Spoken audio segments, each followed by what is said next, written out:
The heavy oak doors of my study feel like they weigh a ton, not just in their physical mass, but in the sheer gravity of what's about to unfold behind them. I stand for a moment, my hand resting on the cold, polished brass handle, the silence of the mansion amplifying the frantic thrum of my own heartbeat. Outside, the late afternoon sun casts long, skeletal shadows across the manicured lawns, a deceptive calm before the storm. My tailored suit, usually a source of quiet confidence, feels like a straitjacket today, the silk tie a noose tightening with every breath. This isn't just another meeting. This is the Yakuza, and the stakes have never been higher. My reputation, my family's legacy, everything hinges on the next few hours. I push the door open, stepping into the room where the air is already thick with anticipation and the scent of expensive cigars, my eyes immediately locking onto the unreadable faces of the men across the table.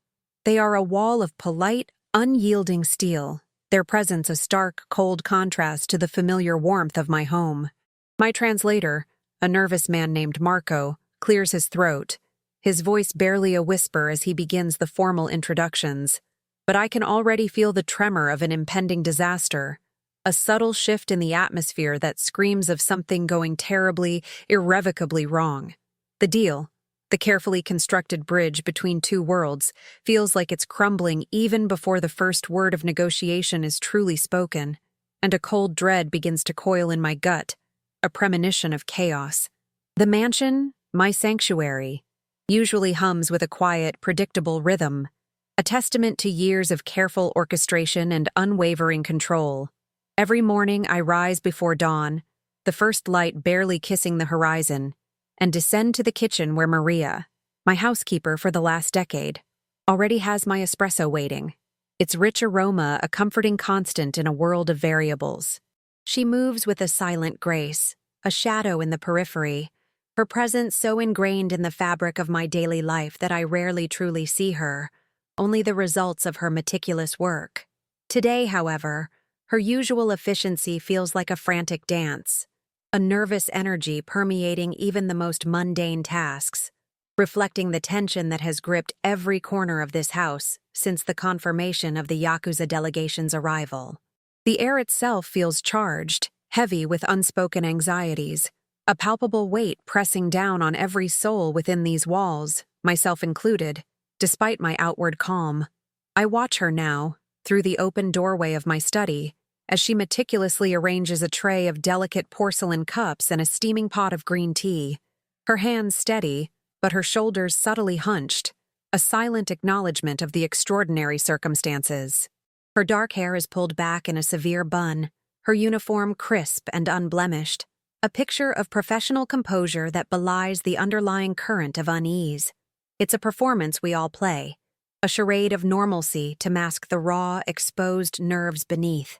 The security detail, usually discreet, is now a visible, imposing force, their dark suits and watchful eyes a constant reminder of the precarious balance we maintain. They patrol the perimeter, their movements precise and synchronized, their presence a stark, silent declaration that this isolated haven is, for today, a fortress under siege, its tranquility shattered by the impending arrival of foreign power. My own routine, usually a source of grounding stability, feels like a fragile facade today, each action a deliberate effort to project an image of control I don't entirely feel. I review the dossier one last time, the names and faces of the Yakuza representatives blurring into a mosaic of potential threats and unknown variables. Their reputation precedes them, a tapestry woven with threads of brutal efficiency and an unyielding code of honor. A code I understand, but one that operates on a different frequency than my own. The cultural chasm between us feels vast, a treacherous canyon that even the most skilled translator might struggle to bridge. I run a hand over my freshly shaved jaw, the slight tremor in my fingers a betrayal of the stoic mask I wear for the world, a small crack in the impenetrable armor of the boss. The first black SUVs, sleek and menacing, glide up the winding driveway, their tinted windows reflecting the setting sun like obsidian eyes. My security team, positioned strategically around the mansion, stiffens, their hands instinctively moving to their holsters, a silent symphony of readiness. I watch from my study window, a vantage point that offers a panoramic view of their arrival, a theatrical entrance designed to impress and intimidate. The doors open with a soft hiss, and out step figures clad in impeccably tailored suits, their movements fluid and deliberate, an almost predatory grace. They carry themselves with an air of quiet authority, their gazes sweeping over my property with an unnerving intensity, assessing, calculating, leaving no detail unexamined. Their leader, a man named Kaido, is the last to emerge, his presence commanding, almost regal. He is older, his face a roadmap of etched lines, his eyes sharp and intelligent, betraying nothing. He wears a traditional Japanese suit, a subtle nod to his heritage, yet his demeanor is entirely modern, a blend of ancient tradition and contemporary power. As he approaches the front door, flanked by his own formidable security, I feel a prickle of unease, a cold sensation crawling up my spine. This is not a man to be underestimated, nor is this a negotiation to be taken lightly. Every gesture, every word, every silence will be scrutinized, analyzed, and weighed with a precision that could either forge an alliance or ignite a war. Marco, my translator, stands beside me, his usually confident posture now slightly stooped, his hands clasped tightly in front of him, a clear sign of his apprehension. He has worked with me for years, navigating the treacherous waters of international dealings, but the Yakuza are a different beast entirely. Their nuances and unspoken rules a labyrinth even for the most experienced. I offer him a reassuring nod, a silent command to maintain his composure, to be the steady voice that bridges the linguistic divide. He takes a deep breath, his chest rising and falling visibly, and then straightens his shoulders, a flicker of his usual professionalism returning to his eyes. We are a team, a fragile alliance against an unknown force, and our success, or failure, will be a shared burden.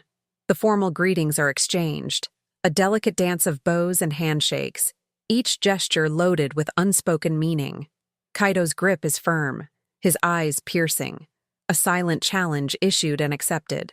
We move into the study, the heavy doors closing behind us, sealing us within this gilded cage of power and peril. The room, usually a place of quiet contemplation, now feels like an arena, the polished mahogany table a battleground. Maria enters, silent as ever, placing the tea tray precisely in the center of the table, her movements so practiced they are almost invisible. She pours the tea, her back to the men, her presence a fleeting whisper of domesticity in a scene of stark, masculine power. As the negotiations begin, the initial pleasantries quickly give way to the core issues, the language barrier immediately asserting its dominance. Marco translates diligently, his voice a steady drone, but I can sense the subtle shifts in tone, the nuances lost in translation, the cultural gaps that even his expertise cannot fully bridge. Kaido speaks in measured, deliberate Japanese, his words precise, his expressions unyielding. I respond in kind, my own voice calm and authoritative. But inside, a slow burn of frustration begins to ignite. We are speaking, but are we truly communicating? Are we understanding the unspoken currents, the underlying intentions that lie beneath the surface of their polite, formal words? The first point of contention arises, a seemingly minor detail regarding territorial boundaries, but the Yakuza's response is immediate and unyielding. Kaido's voice hardens, his eyes narrowing almost imperceptibly, a subtle shift that sends a jolt of alarm through me. Marco struggles to convey the full weight of Kaido's words, his translation feeling inadequate, lacking the sharp edge of the original. I try to rephrase my position, to find common ground, but it feels like I am speaking into a void, my words echoing back to me, stripped of their intended impact.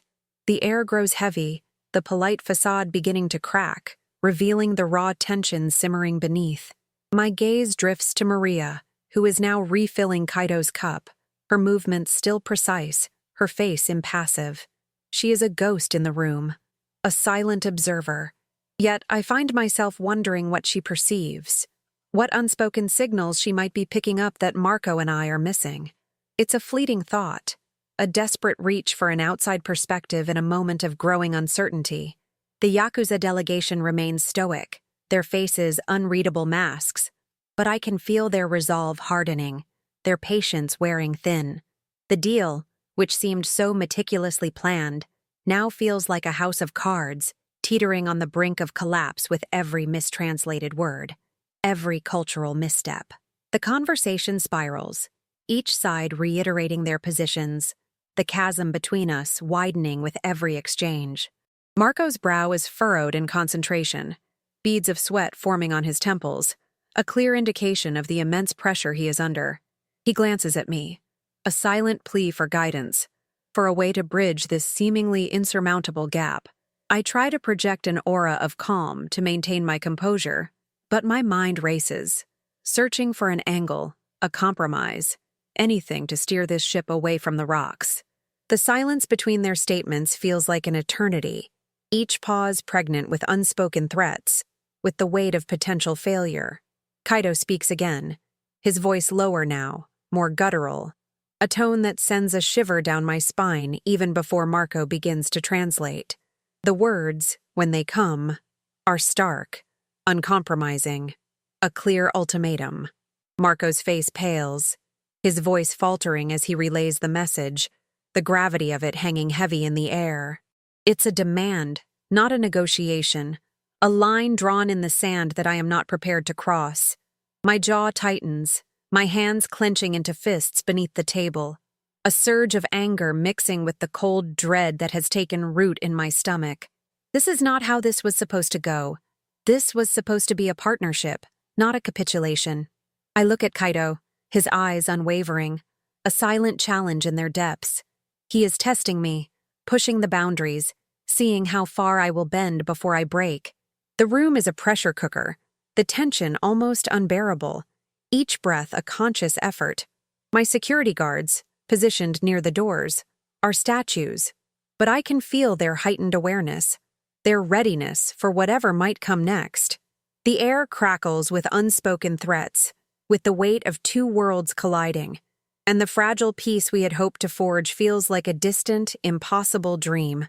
The deal is on the brink, teetering precariously, and I feel a cold sweat break out on my forehead, my carefully constructed world threatening to unravel. The impasse solidifies, each side digging deeper into their positions, the polite veneer of diplomacy wearing thin with every passing minute. Kaido leans back in his chair, his posture relaxed, almost dismissive, a calculated move designed to assert dominance and undermine my resolve. His lieutenants, equally impassive, mirror his stance, their collective silence a formidable weapon.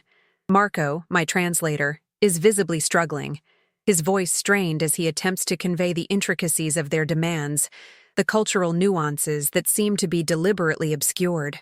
I can see the frustration etched on his face, the growing despair as he realizes the futility of his efforts to bridge this widening chasm. My own frustration boils beneath the surface, a simmering rage that I fight to keep contained. My reputation, built on decades of shrewd dealings and unwavering control, feels like it's crumbling before my eyes. Failure here would not only mean a significant financial loss, but a profound blow to my authority, a weakness exposed to both my allies and my rivals. The thought sends a cold shiver down my spine, a stark reminder of the precarious nature of power.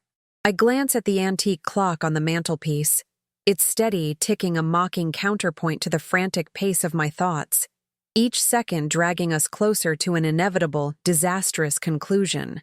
I try a different approach, appealing to their sense of mutual benefit, highlighting the potential for a lucrative partnership that would elevate both our organizations. I speak of shared prosperity, of expanding influence, of a future built on cooperation rather than conflict. Marco translates, his voice imbued with a renewed sense of urgency, but Kaido's expression remains unchanged, a mask of polite indifference. It's as if my words are bouncing off an invisible shield, failing to penetrate the carefully constructed wall of their resolve. The silence that follows my proposal is deafening, a clear rejection without a single word being uttered, a chilling display of their unwavering stance. The Yakuza leader speaks again, his words a rapid-fire volley of Japanese, each syllable sharp and precise. Marco scrambles to keep up, his eyes darting between Kaido and me, his brow furrowed in intense concentration. When he finally translates, his voice is barely a whisper, the weight of the message clearly crushing him. Kaido is demanding an additional concession, a piece of territory that is non-negotiable, a blatant power play designed to test my limits. It's an insult, a direct challenge to my authority, and the blood rushes to my head, a hot flush of anger threatening to erupt. This is no longer a negotiation. It's a declaration of war, a blatant attempt to humiliate me. My gaze sweeps across the room, taking in the faces of my own men, their expressions a mixture of concern and readiness. They are loyal, fiercely so, but even their presence cannot alter the diplomatic disaster unfolding before us. This is a battle of wills, a clash of cultures, and I am losing ground rapidly.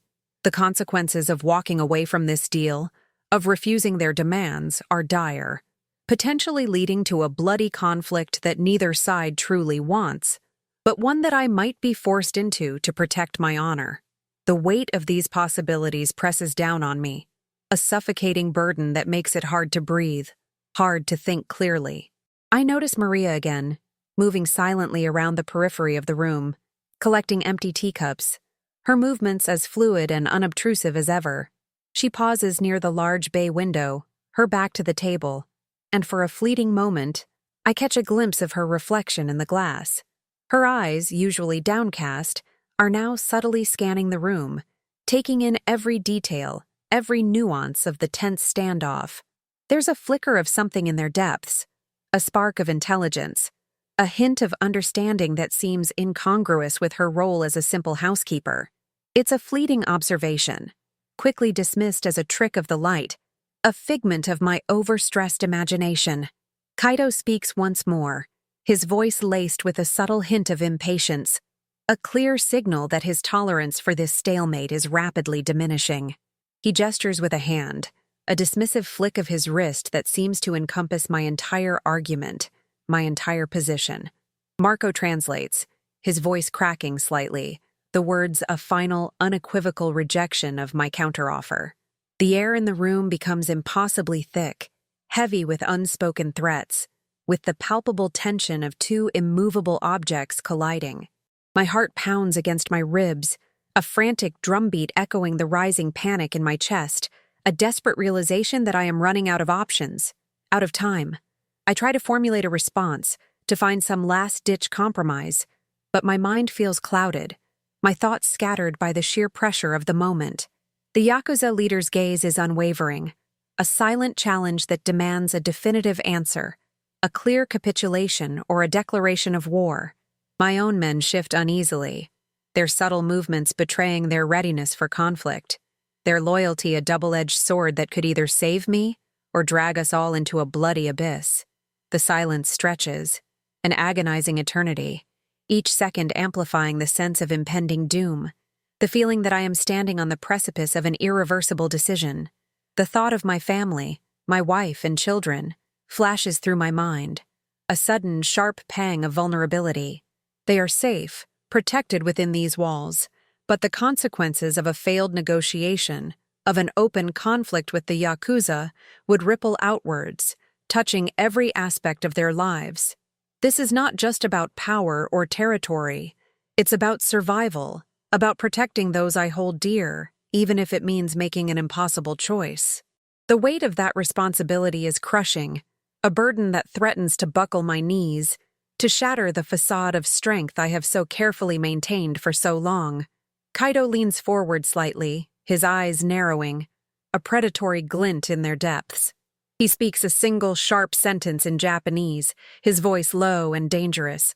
Marco flinches, his face draining of all color, his eyes wide with a mixture of fear and disbelief. He looks at me, his mouth opening and closing, struggling to find the words, to convey the full, chilling impact of Kaido's statement. It's clear that whatever Kaido just said, it was not merely a rejection. It was a threat, a direct challenge that leaves no room for further negotiation, no path for retreat. The The deal is dead, and something far more sinister is about to begin. My eyes lock with Kaido's, a silent battle of wills playing out across the polished mahogany table. His expression is one of cold, unwavering resolve, a clear indication that he means every word, that he is prepared to follow through on his implied threat. The air crackles with an almost visible energy, the tension in the room reaching a fever pitch. My hand instinctively moves towards the small, concealed pistol I keep holstered beneath my jacket, a desperate, almost unconscious reaction to the perceived danger. This is it, the moment of truth, the point of no return where diplomacy ends and brute force begins. A terrifying realization. Marco finally manages to stammer out a translation, his voice trembling, barely audible. He says, if you cannot agree, then your family will pay the price. The words hang in the air, cold and stark. A direct assault on my most vulnerable point. A wave of icy fury washes over me, eclipsing the fear, replacing it with a burning desire to protect what is mine. This is an escalation I did not anticipate. A line crossed that cannot be uncrossed. The Yakuza have just declared war, not just on my organization, but on my very blood. And there is no turning back from this precipice. My gaze flickers to Maria again, who is now standing perfectly still near the doorway, a forgotten teacup still in her hand. Her head is slightly tilted, as if listening intently. Her eyes, usually so demure, now fixed on Kaido with an intensity that sends a fresh jolt of unease through me. It's a look I've never seen on her face before, a gaze that holds a depth of understanding, a hint of something far more complex than her simple role suggests. The thought is fleeting, quickly overshadowed by the immediate, overwhelming threat that now looms over my family, over everything I hold dear, demanding my full, undivided attention. The room is a tableau of frozen tension, every man poised on the edge of action, waiting for my response, for the inevitable explosion. Kaido watches me, a faint, almost imperceptible smirk playing on his lips, confident in his victory, in his ability to break me. My mind races, weighing the options, the devastating consequences of each path. Do I capitulate, sacrificing my honor and a piece of my empire to protect my family? Or do I fight, risking everything, unleashing a storm of violence that could consume us all? The choice is agonizing, a moral dilemma that tears at the very fabric of my being, leaving me exposed and vulnerable. My hand tightens on the pistol, my knuckles white, the cold metal a stark reminder of the brutal realities of my world. I open my mouth to speak, to deliver my defiant refusal, to unleash the fury that has been building within me, ready to face the inevitable bloodshed. The words are forming on my tongue, a declaration of war, a promise of retribution, a final, desperate stand against an unyielding enemy. The air is thick with the scent of impending conflict, the silence before the storm, and I brace myself for the inevitable, for the chaos that is about to engulf my home, my family, my entire existence. The tension in the room is a living, breathing entity, a suffocating presence that chokes the air from my lungs. Kaido's smirk widens, a cruel, triumphant curve of his lips, as he watches me, anticipating my capitulation, savoring the moment of my defeat. My own men are like coiled springs, their eyes darting between Kaido and me, awaiting the signal, the command that will unleash their protective fury. The silence stretches, an unbearable eternity, punctuated only by the frantic pounding of my heart against my ribs, a drumbeat of impending doom. I can feel the sweat trickling down my spine, a cold, clammy sensation that betrays the outward calm I desperately try to maintain. My gaze, burning with a mixture of rage and desperation, is fixed on Kaido, ready to deliver my defiant refusal, to condemn us all to the bloody consequences. The words are forming on my tongue, a raw, guttural challenge, a declaration that I will not be broken, that my family is not a bargaining chip. I am about to speak, to ignite the powder keg that is this room, to unleash the storm that has been brewing since the moment these men stepped onto my property. The weight of my legacy, the honor of my name, the survival of my bloodline, all demand a stand, a refusal to bend to their tyrannical will, even if it means sacrificing everything. Just as the first syllable begins to form on my lips, a soft, clear voice cuts through the suffocating silence, a voice that is utterly unexpected, yet strangely familiar. It is Maria. She steps forward, her movements fluid and deliberate, no longer the silent shadow, but a figure of unexpected presence. She places the empty teacup she was holding gently on the edge of the table, the delicate clink echoing loudly in the suddenly hushed room. Every eye, including Kaido's, snaps to her, a collective gasp of surprise rippling through the Yakuza delegation, their stoic masks momentarily cracking with disbelief at her audacious intrusion. She stands tall, her usually demure posture now imbued with an unexpected strength. Her eyes, no longer downcast, meeting Kaido's with an unwavering intensity. And then she speaks. Not in the hesitant, broken English of my translator, nor in the formal, stilted tones of diplomatic exchange. She speaks in fluent, flawless Japanese, her voice clear and resonant, each word perfectly articulated, carrying an undeniable authority that silences every other sound in the room. The words flow from her, a torrent of precise, nuanced language that seems to captivate Kaito, his cruel smirk slowly fading, replaced by an expression of profound shock and dawning recognition. My own mind reels, struggling to process what I am witnessing. Maria, my quiet, unassuming housekeeper, speaking Japanese, and not just speaking it, but addressing the formidable Yakuza leader with a confidence and command that even my seasoned translator could not muster. Marco stands frozen, his mouth agape, his eyes wide with utter astonishment, as bewildered as I am. The Yakuza lieutenants, who moments ago were poised for conflict, now exchange uneasy glances, their hands subtly moving away from their concealed weapons, their rigid postures softening with a mixture of confusion and respect. The entire dynamic of the room has shifted, irrevocably altered by a single, unexpected voice. Maria continues to speak, her gaze never leaving Kaido's, her words a rapid-fire exchange that seems to hold him spellbound. I can't understand a single word, but the tone is firm, respectful, yet undeniably assertive. She is not pleading, she is negotiating, clarifying, perhaps even challenging.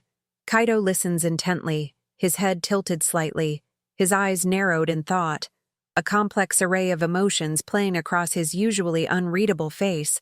Surprise, then curiosity, followed by a flicker of something akin to respect, even deference. The tension, which had been at a breaking point, now transforms into a different kind of intensity, a focused, almost reverent silence.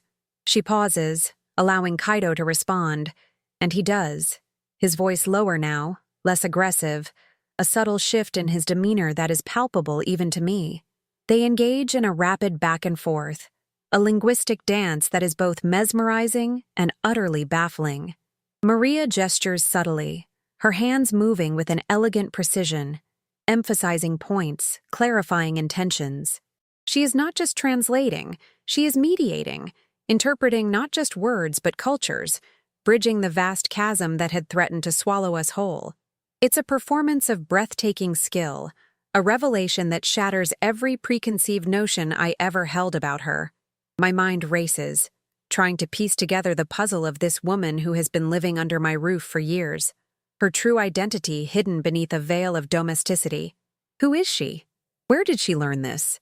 Why has she kept this extraordinary skill a secret? The questions flood my thoughts, each one more perplexing than the last, pushing aside the immediate threat of the Yakuza, replacing it with a far more personal and unsettling mystery. The woman I thought I knew, the quiet, efficient housekeeper, is clearly someone entirely different, someone with a hidden past, a secret life that is now dramatically unfolding before my very eyes. Kaito finally nods, a slow, deliberate movement that seems to carry the weight of a monumental decision. He speaks a final sentence to Maria, his voice almost gentle, a stark contrast to his earlier aggression. Maria responds with a slight bow, a gesture of respect that is both formal and deeply personal. a silent acknowledgement of a shared understanding that transcends the immediate negotiation. She then turns to me, her eyes meeting mine, and for the first time, I see a flicker of something akin to apology, a silent acknowledgement of her deception, but also a quiet strength, a resolute determination. She speaks to me in English, her voice calm and clear, translating the essence of their conversation. "He understands your position, sir.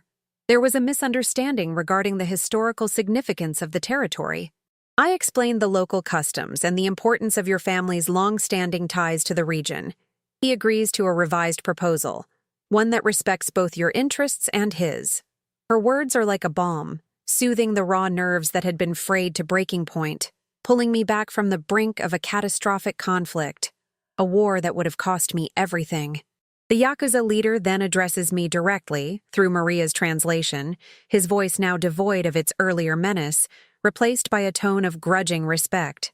"Your associate has shown great wisdom and understanding. We can proceed with the revised terms." He offers a slight bow, a gesture of unexpected deference, not just to me, but clearly to Maria, whose intervention has single-handedly salvaged the deal. My head swims with a mixture of relief and profound bewilderment, the sudden shift in the atmosphere almost dizzying, the immediate danger averted by the most unlikely of saviors. My security detail, who had been tensed for battle, now visibly relax, their shoulders dropping, their hands moving away from their weapons. Marco, still stunned, manages a weak smile, his face still pale, but now etched with a profound sense of relief. The air in the room, once thick with menace, now feels lighter, the suffocating pressure replaced by a fragile, tentative peace. The deal, which had been dead, is now resurrected, reborn from the ashes of a cultural misunderstanding, all thanks to the quiet woman who had always been just a part of the background. I look at Maria, truly look at her, for the first time in years, seeing not just the housekeeper, but a woman of immense depth, of hidden talents, of a past I know nothing about. Her eyes hold a quiet dignity, a serene composure that belies the dramatic role she has just played. There is no triumph in her gaze, no self-congratulation, only a quiet professionalism, a sense of having simply done what was necessary. It's a humbling moment, a stark realization of how little I truly know about the people who move through my life, who inhabit the periphery of my carefully constructed world. Kaito and his men rise, their movements now less rigid, their expressions softened by the successful resolution. They offer formal bows, a gesture of respect that feels genuine, earned not by force, but by the unexpected diplomacy of a woman who was supposed to be invisible. As they prepare to depart, Kaito pauses at the doorway, turning to Maria, and speaks a few more words in Japanese, his voice low, almost intimate. Maria responds with a slight nod, a subtle smile playing on her lips, a silent exchange that hints at a deeper connection, a shared history that I am utterly excluded from. The Yakuza delegation exits, their SUVs gliding silently down the driveway, leaving behind a mansion that is once again quiet, but irrevocably changed.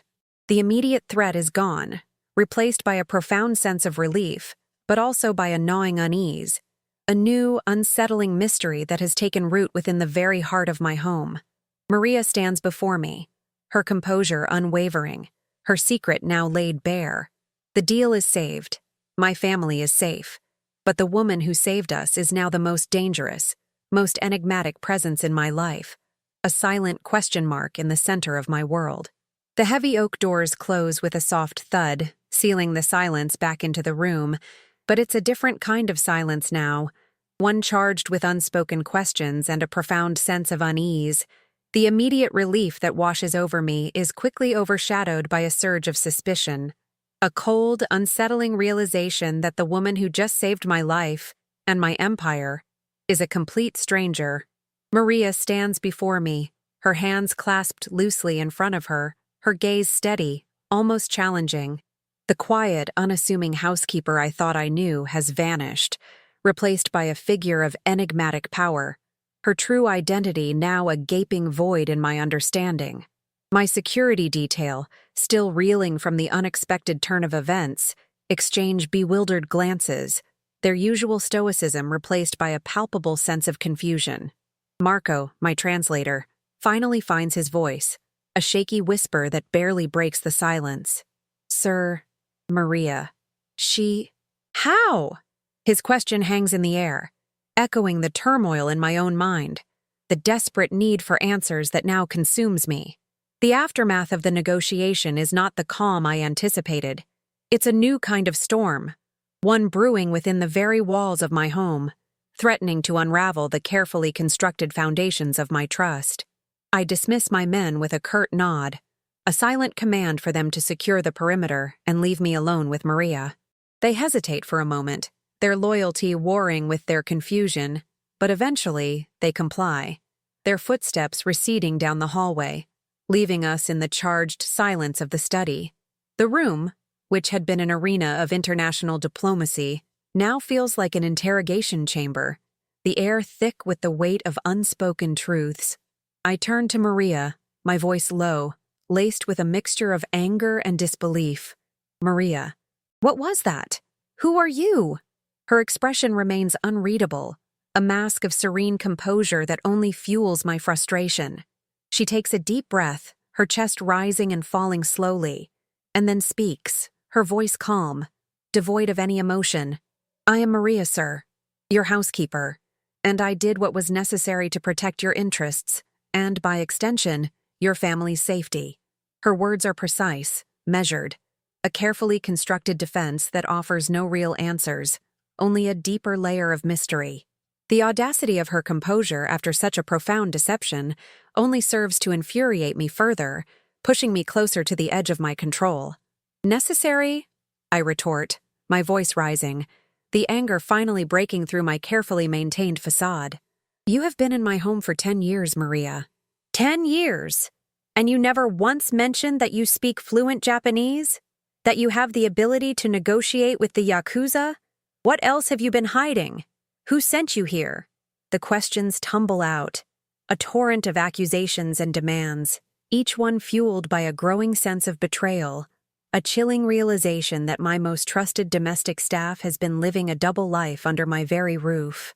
The paranoia that is a constant companion in my world now flares into a terrifying, undeniable reality. She remains silent for a moment, her gaze unwavering, her eyes holding a depth of knowledge that unnerves me. Then, she speaks again, her voice still calm, but with a subtle edge of steel that I have never heard before. My past is my own, sir. What matters is that the deal was saved. Your family is safe. Your reputation is intact. These are the facts. The rest is irrelevant. Her defiance, her refusal to be intimidated, is both shocking and strangely admirable, a testament to a strength I never knew she possessed. But it also deepens the chasm of distrust between us, solidifying the terrifying realization that she is not who I thought she was. I pace the room, my mind racing, trying to reconcile the image of the quiet, efficient housekeeper with this formidable, enigmatic woman. The implications of her deception are vast, terrifying. Was she placed here? Is she an agent? A spy? Working for a rival organization?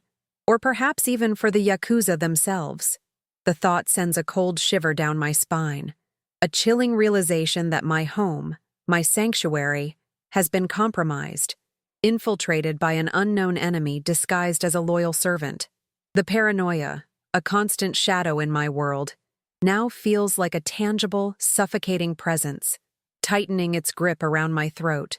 Irrelevant? I scoff, stopping abruptly in front of her, my eyes burning into hers. Nothing about this is irrelevant, Maria. You have been living a lie under my roof. You have access to my family, to my secrets, to every corner of my life. How can I trust you now? How can I be sure that your intervention today was for my benefit, and not for some hidden agenda of your own? The questions are rhetorical, born of a desperate need for control, for understanding in a situation that has suddenly spiraled beyond my comprehension. The foundations of my trust, once solid, now feel like shifting sand, threatening to collapse beneath my feet. She finally breaks her composure, a subtle sigh escaping her lips, a flicker of something akin to weariness in her eyes. My agenda, sir, has always been to ensure the smooth running of this household and to protect those within it. Today, that meant stepping outside my usual duties.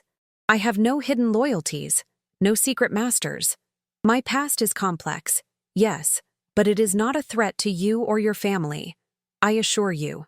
Her words are earnest, almost pleading, but the years of deception have poisoned the well of my trust, making it impossible to accept her assurances at face value. The ambiguity of her explanation only deepens the mystery, leaving me with more questions than answers. I stare at her, trying to read the truth in her eyes, to discern the sincerity behind her words. But her gaze is a placid pool, revealing nothing, reflecting only my own suspicion. The deal is saved, yes, but at what cost? The cost of my peace of mind, the cost of the illusion of safety within my own home. The Yakuza may have left, but a new, far more insidious threat has emerged, one that now resides within my very walls, a silent, watchful presence whose true intentions remain shrouded in mystery. The victory feels hollow, tainted by the bitter taste of betrayal, by the chilling realization that I have been blind for far too long. You will tell me everything, Maria, I state, my voice low and firm, a command that brooks no argument. Every detail of your past, every reason for your deception, and you will do it now, or you will leave this house and never return. It's an ultimatum, a desperate attempt to regain control, to reassert my authority over a situation that has spiraled wildly out of my grasp. The choice is hers, but the consequences of her refusal will be swift and absolute. The fragile peace that had settled over the mansion is shattered, replaced by the cold, hard reality of a new, internal conflict. She looks at me, her eyes holding a mixture of resignation and something else, something I can't quite decipher, perhaps a hint of sadness, or a deep, unspoken regret. The silence stretches again, heavy with the weight of her decision, with the untold stories that lie beneath her composed exterior. The fate of our relationship, of her place in my home, hangs precariously in the balance, a delicate thread that could snap at any moment. The aftermath of the Yakuza deal is not a resolution, but a new beginning, a descent into a personal mystery that promises to be far more dangerous than any external threat. The mansion, once a symbol of my power and security, now feels like a cage, its walls closing in, its familiar comforts transformed into a landscape of suspicion. Every shadow seems to hold a secret, every quiet corner a hidden truth. Maria, the woman who once brought me my morning espresso, now stands as a living embodiment of the unknown, a silent sentinel guarding a past that could either destroy me or reveal a truth far more complex than I can imagine. The ambiguous outcome of the Yakuza negotiation has given way to an even more ambiguous reality, one where trust is shattered and the lines between friend and foe are irrevocably blurred. My mind races, trying to anticipate her next move, her next revelation. Will she confess? Will she defy me? The uncertainty is agonizing, a constant gnawing at the edges of my sanity.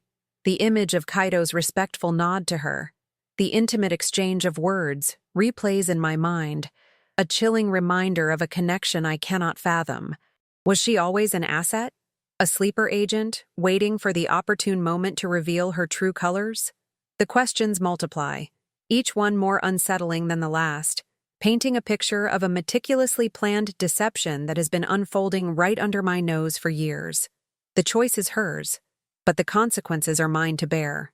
If she refuses, I lose a valuable asset, but gain a measure of control, a clear enemy. If she confesses, I gain knowledge, but at the cost of knowing that my home has been a stage for a decade-long charade. The moral dilemma is sharp, cutting deep into the core of my being, forcing me to confront the uncomfortable truth that in my world, even the most mundane relationships can be cloaks for deeper, more dangerous realities. The falling action of the Yakuza deal has led me to a precipice, a moment of profound personal crisis, where the lines between loyalty and betrayal are hopelessly intertwined. The silence stretches, Maria's gaze unwavering, her decision hanging in the air like a heavy shroud. The mansion, usually a place of quiet order, now feels like a powder keg, waiting for the spark of her words to ignite a new, unpredictable explosion. My world, once so meticulously controlled, has been thrown into disarray, its foundations shaken by the revelation of a hidden truth. The Yakuza deal may be over, but the real battle, the battle for truth and trust within my own home, has only just begun, and the outcome is terrifyingly uncertain, leaving me adrift in a sea of suspicion and doubt. Maria's gaze holds mine, a silent challenge that demands more than just an explanation. It demands a reckoning. The air in the study is thick with the weight of her untold story, a narrative far more intricate than any I could have imagined. I watch her, my mind racing, trying to reconcile the image of the quiet, efficient housekeeper with the formidable woman who just navigated a high-stakes negotiation with the Yakuza. The silence stretches, punctuated only by the distant hum of the mansion's systems, a stark contrast to the internal chaos that now rages within me. My world, once so meticulously ordered, feels like it's teetering on the brink of an irreversible shift, its foundations shaken by this profound, unsettling revelation. She finally speaks, her voice low, almost a whisper, yet it carries an undeniable authority that commands my full attention. My past, sir, is not a simple tale. It is a tapestry woven with threads of necessity, survival, and a loyalty that extends beyond the confines of a single household. Her words are carefully chosen, each one a deliberate step in a narrative she has clearly rehearsed, a story designed to reveal just enough to satisfy, yet still retain an air of mystery. I listen intently, my arms crossed, my expression a mask of skepticism, refusing to grant her an easy absolution for years of calculated deception, for the profound breach of trust. I was not born into this life, nor did I choose it lightly, she continues, her eyes now fixed on a point beyond me, as if reliving distant memories. My family, in a different time, in a different country, held a position not unlike your own. We understood the delicate balance of power, the unspoken rules, the constant vigilance required to maintain order. But our world crumbled, violently, leaving me with nothing but a name and a desperate need to survive, to protect the remnants of what was lost. Her voice remained steady, devoid of self-pity, a testament to a resilience forged in the crucible of hardship, a strength that now unnerves me. She pauses, allowing her words to sink in, to resonate with the echoes of my own understanding of power and loss. I find myself involuntarily leaning forward, drawn into her narrative despite my lingering suspicion. The parallels between her implied past and my own present are striking, unsettling. Is this a calculated manipulation, a clever ploy to gain my sympathy, or a genuine attempt to bridge the chasm of distrust that now separates us?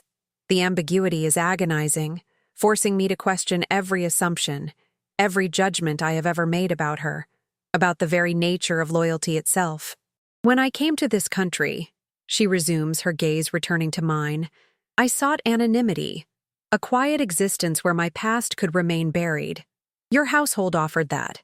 It offered stability, a sense of purpose, and a unique vantage point from which to observe the intricate dance of power that mirrors the one I once knew. I learned your ways, your language, your vulnerabilities, not out of malice, but out of a deep-seated instinct for self-preservation, a constant readiness for the unexpected. Her honesty, stark and unvarnished, is a double-edged sword, cutting through my anger while simultaneously deepening my unease. The Yakuza, she explains, her voice taking on a more analytical tone. They operate on principles that are both ancient and universal: honor, loyalty, respect, but also a profound understanding of leverage, of exploiting weakness. I recognized their tactics, their subtle cues, the unspoken threats that Marco, for all his skill, could not fully grasp. My intervention was not a betrayal of your trust, but an extension of my duty to this household, to the stability it represents, and to the safety of those within its walls, including your family. Her logic is impeccable, her reasoning sound, Yet the lingering question of her true allegiance remains, a persistent shadow. She then reveals a detail that sends a fresh jolt of alarm through me, a piece of information that shifts the entire landscape of our conversation. Kaido's family, the clan he leads, had a historical connection to my own, a debt, long forgotten by most, but remembered by those who understand the true weight of tradition. My words today were not just about territory or profit. They were about invoking that ancient bond, reminding him of a shared past that transcends immediate gain. It was a gamble, yes, but one I knew I had to take to avert a far greater catastrophe. The revelation is stunning, painting a picture of a world far more interconnected and complex than I had ever imagined. My mind races, connecting the dots, seeing the intricate web of relationships that Maria has subtly navigated, a hidden current beneath the surface of my own dealings. The Yakuza leader's sudden shift in demeanor, his unexpected deference, now makes perfect sense. It wasn't just her fluency in Japanese, it was the weight of a shared history, a forgotten alliance that she, and she alone, could invoke. The realization is both humbling and terrifying. This woman, my housekeeper, possesses a power, a lineage that rivals my own, a hidden depth that has been lurking in plain sight for a decade. So, you are not just a housekeeper, I state, the words tasting strange on my tongue, a profound understatement that barely scratches the surface of this new reality. You are a diplomat, a strategist, a woman with a past that intertwines with the very forces I seek to control. My voice is devoid of its earlier anger, replaced by a grudging respect, a dawning understanding of the true nature of the person standing before me. The layers of her deception, once a source of betrayal, now reveal themselves as layers of protection, of a carefully constructed identity designed to survive in a dangerous world. She nods, a subtle acknowledgement of my newfound understanding. I am what circumstances have made me, sir. And I have used those circumstances to serve this household, to protect its interests. My loyalty, though perhaps unconventional in its expression, is unwavering. I have no desire for power, no ambition beyond the quiet continuation of my life here. But when the safety of this house, of your family, was threatened, I could not stand by and watch it fall. Her words are a plea, a justification, and a subtle warning, all rolled into one, leaving me with an impossible choice. The silence returns, but this time it is different. It is a silence pregnant with possibilities, with the weight of a decision that will redefine our relationship, and perhaps the very nature of my organization. Can I trust her? Can I integrate this formidable, enigmatic woman into my inner circle, allowing her access to even more of my secrets, my vulnerabilities? Or do I banish her, severing a connection that has proven invaluable, but also deeply unsettling? The choice is agonizing, a moral tightrope walk between pragmatism and paranoia, between the known and the terrifyingly unknown. My gaze sweeps around the study, taking in the familiar objects that now seem imbued with a new, unsettling significance. The antique books, the polished mahogany, the very air of the room feels different, charged with the echoes of her revelation. The mansion, once my fortress, now feels like a stage where a hidden drama has been playing out for years, a drama I was blissfully unaware of until now. The illusion of control, once so comforting, has shattered, replaced by the stark reality that there are forces at play, even within my own home, that I do not fully comprehend. I consider the implications of her departure. If I let her go, I lose not only an invaluable asset, but also a potential threat. A woman with her knowledge, her connections, her skills, could be a formidable enemy if she chose to be. Keeping her close, however, means living with the constant unease of her hidden past, the gnawing suspicion that there are still secrets she has yet to reveal. It's a dilemma with no easy answers, a choice between two equally perilous paths, each fraught with its own set of risks and uncertainties. You say your loyalty is unwavering, I finally state, my voice low, testing the waters. But loyalty, Maria, is earned through transparency, through trust, and you have withheld a significant part of yourself for a decade. My words are not an accusation, but a statement of fact, a clear articulation of the chasm that still exists between us, a gap that her recent revelations have only partially bridged. The path forward, if there is one, will require a level of honesty and openness that has been conspicuously absent from our relationship until now. She meets my gaze, her eyes holding a flicker of something I can only describe as regret, a genuine acknowledgement of the pain her deception has caused. I understand, sir, and I accept the burden of earning that trust anew. My actions today were a testament to my commitment, not a manipulation. I ask only for the opportunity to prove that my presence here is a strength, not a weakness, that my past, once a secret, can now be a shield for this household, a bridge to worlds you might otherwise never reach. Her plea is sincere, her logic compelling, yet the scars of betrayal run deep. The image of Kaido's respectful bow, the subtle smile on Maria's lips during their private exchange, replays in my mind.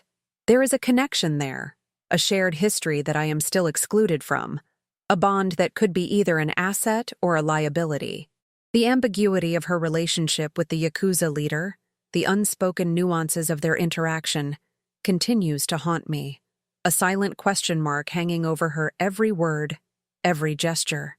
Can I truly trust a woman who holds such powerful, hidden cards so close to her chest? I walk to the window, gazing out at the now darkened lawns, the security lights casting long, stark shadows across the meticulously manicured landscape. The mansion, once a symbol of my absolute control, now feels like a stage for a drama far grander than I had ever conceived. Maria stands silently behind me, a patient, watchful presence, awaiting my decision, her fate, and perhaps a part of mine, hanging in the balance. The weight of this choice is immense, a burden that settles heavily on my shoulders, a stark reminder of the complexities of power, of the intricate dance between trust and suspicion. The Yakuza deal, once the focal point of my anxiety, now feels like a distant memory, a mere prelude to this far more personal, far more unsettling confrontation. The external threat has been averted, but an internal one has emerged, one that challenges the very fabric of my understanding of loyalty, of family, of the people I allow into my inner sanctum. The world I inhabit is one of shadows and secrets, but Maria's revelation has shown me that even within those shadows, there are deeper, more intricate layers I have yet to explore, hidden depths I have yet to fathom.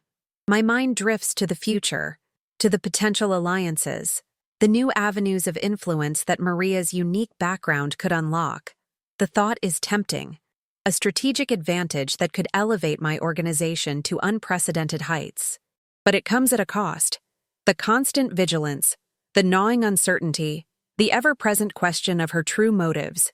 It's a Faustian bargain, a trade-off between power and peace of mind, a choice that will define the next chapter of my life, and perhaps, the legacy I leave behind. I turn back to face her, my decision slowly solidifying, a pragmatic choice born of necessity and a grudging admiration for her sheer audacity. You will remain, Maria, I state, my voice firm, leaving no room for misinterpretation. But our relationship has changed. You will no longer be just my housekeeper. You will be an advisor, a consultant, and you will share every piece of information, every connection, every insight you possess, without reservation. Your past is no longer just your own.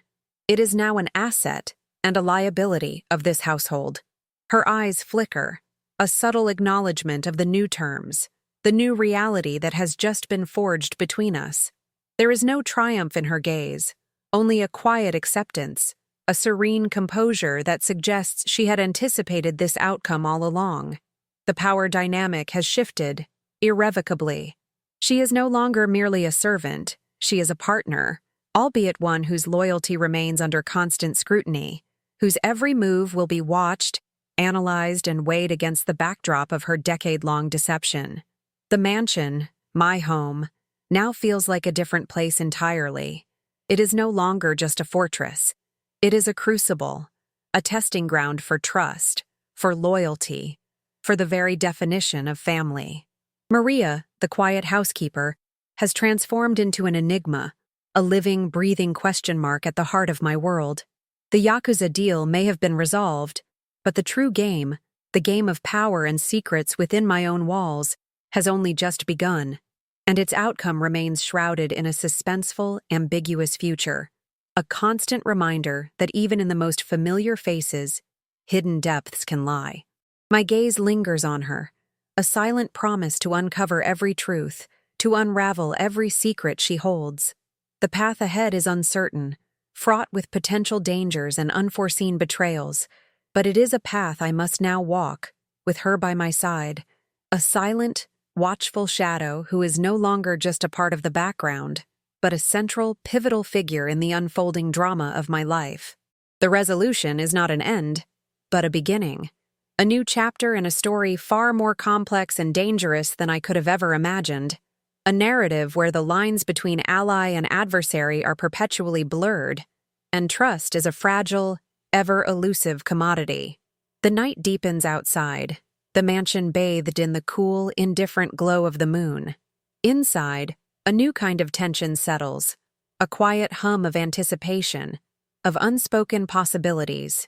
Maria stands still, her presence a stark, undeniable reality, a constant reminder of the day's dramatic revelations. My world has expanded, irrevocably, encompassing a past and a network of connections I never knew existed, all brought to light by the unassuming woman who once merely served my espresso. The future is unwritten, but one thing is clear. It will be anything but quiet, anything but predictable, with Maria now an integral, enigmatic part of its unfolding narrative. The weight of her secrets, and now her shared knowledge, presses down on me, a heavy cloak of responsibility. I have made my choice, a pragmatic decision born of necessity, but the emotional cost is yet to be fully tallied. The trust that was shattered will take time, perhaps a lifetime, to rebuild, if it can be rebuilt at all. But for now, the immediate crisis is averted, the Yakuza appeased, and a new, formidable player has emerged from the shadows of my own home, a silent guardian with a hidden past, whose true loyalties will forever remain a tantalizing, dangerous mystery.